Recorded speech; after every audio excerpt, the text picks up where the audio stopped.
ഞാനിന്നൊരു നല്ല super recipe പറഞ്ഞു തരട്ടെ. പണ്ടൊക്കെ എല്ലാവരും കഴിച്ചിട്ടുണ്ടായിരിക്കും.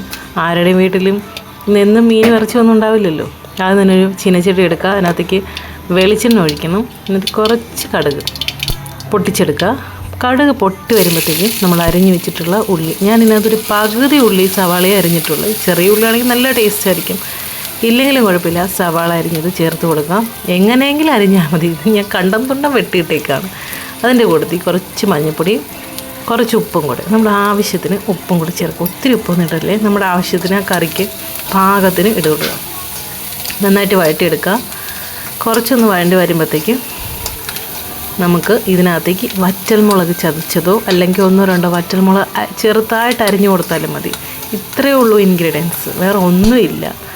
നല്ല ടേസ്റ്റി ആയിട്ടുള്ളൊരു വിഭവമാണ്. നിങ്ങൾക്കിത് ചോറുണ്ണാൻ ഇത് മാത്രം മതി, വേറെ ഒന്നും വേണ്ട.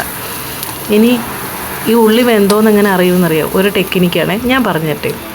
ഈ ഉള്ളിയുടെ ഒരു ചെറിയ പീസ് എടുത്തിട്ട് നമ്മളിങ്ങനെ സ്പൂൺ വെച്ചൊന്ന് തൊടുമ്പോഴത്തേക്കും അതിങ്ങനെ 2 ഭാഗമായിട്ട് പെട്ടെന്ന് വിട്ട് വരുന്നുണ്ടെങ്കിൽ ആ ഉള്ളി വെന്തിട്ടുണ്ട്.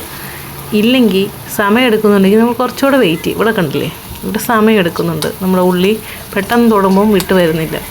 അപ്പോൾ നമുക്ക് കുറച്ചും കൂടെ വെയിറ്റ് ചെയ്ത ശേഷം വറ്റൽമുളക് ഇട്ട് കൊടുക്കുക. വറ്റൽമുളക് ഇട്ട ശേഷം ഒത്തിരി ഒന്നും വെച്ചുകൊണ്ടിരിക്കേണ്ട ആവശ്യമില്ല, ഒത്തിരി മൂപ്പിക്കേണ്ട ആവശ്യമില്ല. ജസ്റ്റ് ഒന്ന് മൂത്ത് വരുമ്പോഴത്തേക്ക് നമുക്ക് തീ ഓഫ് ചെയ്യുക.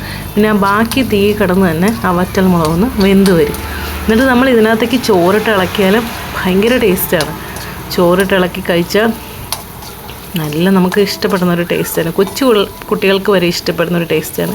നമുക്ക് കറിയൊന്നുമില്ലാതെ വിഷമിച്ചിരിക്കുമ്പോൾ ഉണ്ടാക്കാൻ പറ്റുന്നൊരു വിഭവമാണ്. അത് കൂടിപ്പോൾ ഒരു 10 മിനിറ്റ് എടുക്കത്തുള്ളൂ. എല്ലാം കൂടി എല്ലാവരും ഒന്ന് ട്രൈ ചെയ്ത് നോക്കണേ. ഏകദേശം ഇപ്പോൾ ഉള്ളി വെന്ത് വന്നിട്ടുണ്ട്. ഞാൻ അതിലേക്ക് ചതച്ച മുളക് ഇട്ട് കൊടുത്തിട്ടുണ്ട്. 1 സ്പൂണൊന്നും ഇല്ല, കുറച്ച് എൻ്റെ ആവശ്യത്തിനനുസരിച്ച്, ഞാൻ ഉണ്ടാക്കുന്ന ക്വാണ്ടിറ്റിക്ക് അനുസരിച്ചിട്ടുള്ള മുളകേ ഞാൻ ഇട്ട് കൊടുത്തിട്ടുള്ളൂ. എന്നിട്ട് ജസ്റ്റ് ഒന്ന് നന്നായിട്ട് ഇളക്കി കൊടുക്കണം. വെളിച്ചെണ്ണ വേണമെങ്കിൽ നമുക്ക് ഇനി യൂസ് ചെയ്യും, കുറച്ചുകൂടെ വേണമെങ്കിൽ ഒഴിച്ചു കൊടുക്കാം. ആ വെളിച്ചെണ്ണ കൂടി ചോറ് കഴിക്കാനും നല്ല ടേസ്റ്റ് ആയിരിക്കും. ഉണ്ടാക്കി നോക്കിയിട്ട് അഭിപ്രായം